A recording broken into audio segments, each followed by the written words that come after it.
มาพี่น้องน้ำพริกถั่วเน่าอากาศร้อนๆเนี่ยจบน้ำพริกเนี่ยมันจะได้หายเนี่ยน้ำพริกถั่วเน่าแต่นะพี่น้องมันร้อนจัดเลยมาลุยพี่เจด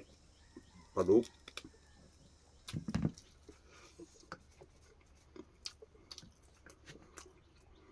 เนี่ยมันต้องกินให้ลมนะหน้าร้อนนะมันจะได้มีลมบัดถอยเดี่ยวไปเลยไปน้องน้ำพริกถั่วเน่าของแก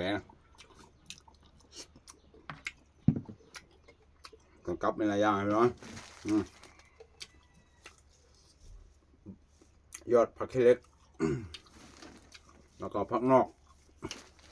เดี๋ยวมันต้องนำลายมะเขือชีบหน้านะ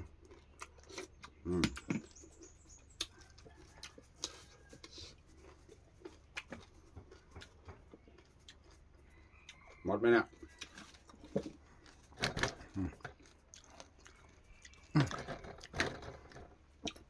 ที่นี่มันเป็นรัฐบาลสัตว์นะไม่เอาค่อยรู้เยอะแยะเท่าที่หันนี่นะมีเป็น10กว่าตัวนะพี่น้อยชอบกับบ้านหลังนะมาก็เลี้ยงมาก็ให้กินแต่แบบจะอยู่ตลอดนะพี่น้อยถ้าไม่หิวมันมาละวัน2 วันมาเกลือ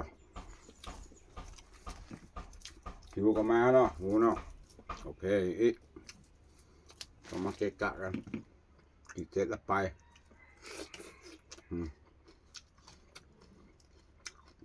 อาหารหมดไปเนี่ย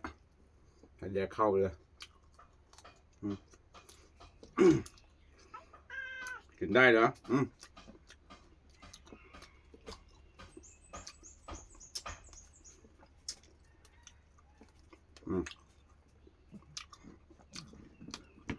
ก็สุดยอดเลยนะกลับข้างนอก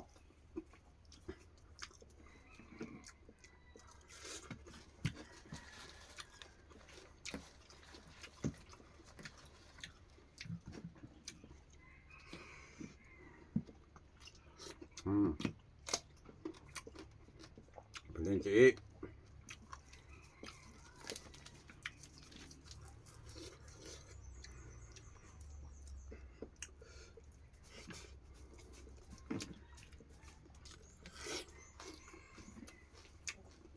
หมดเนี่ยมันชอบขนาดวะ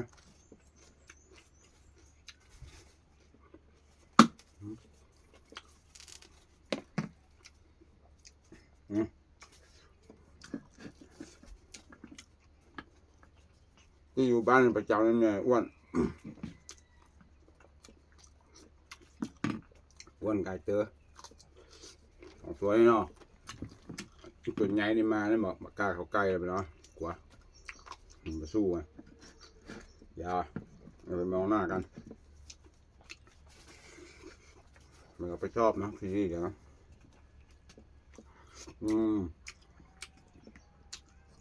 เห็ดลมซื้อมาถุงละ10 บาท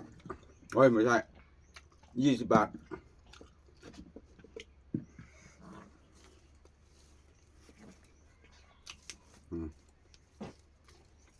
เว้ย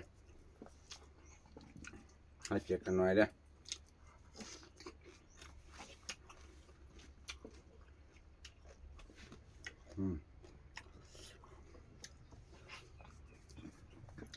มาหักให้เราเลยเอาไปยังครับ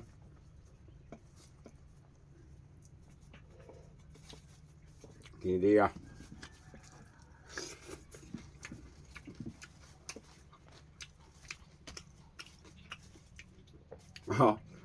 กลางป่าติดเกี่ยว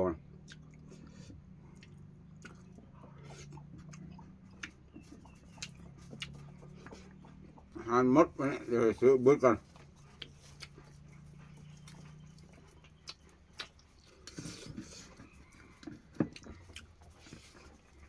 จ้ะจวด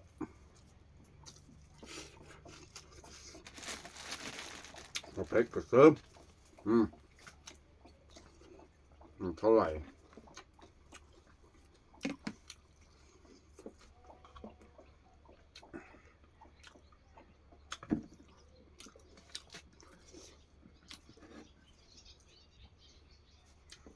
ไก่นี่ว่าฝักออกลูกเลย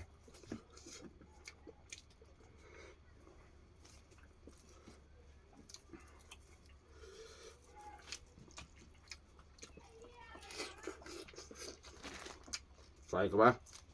ไม่เผ็ดหรอกมาเยอะใบเล็กนี่ขมอ่ะมันกัดแล้วเขากลับน้ำพริกมันหยอกได้ทุกสารพัด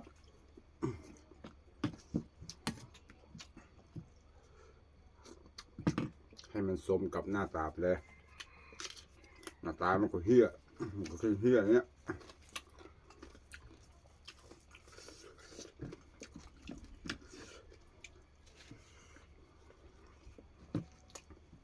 ถึงเราจะดีก็ไม่มีใครเห็นมันต้องพิสูจน์กับตัวเองขอเจ็บแบบนะตื่นมาเจ้านี่ง่อยนะไม่ได้แย่อย่างนะพี่น้องมันเป็นคนเดียวกันนะเริ่มหายละ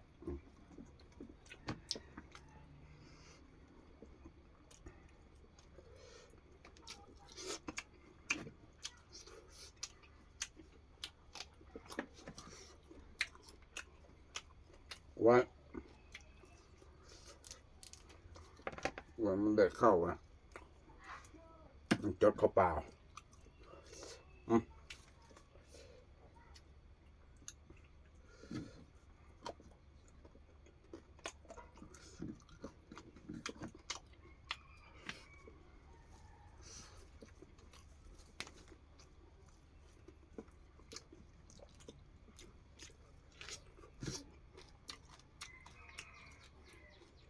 เฮ้ยไม่หมดยังไม่หมดไม่หมดแล้ว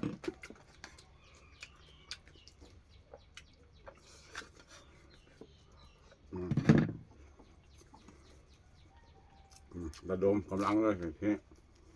ช็อตสุดท้ายถึงใบเล็กถึงหยอกสารพัดนี่นะทำเป็นตัวเน่านะต่อน้อย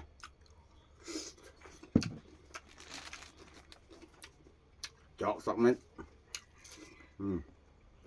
เด็กจุยไปเลยโอเคคลิปหน้าจะเจอกันไหมนะ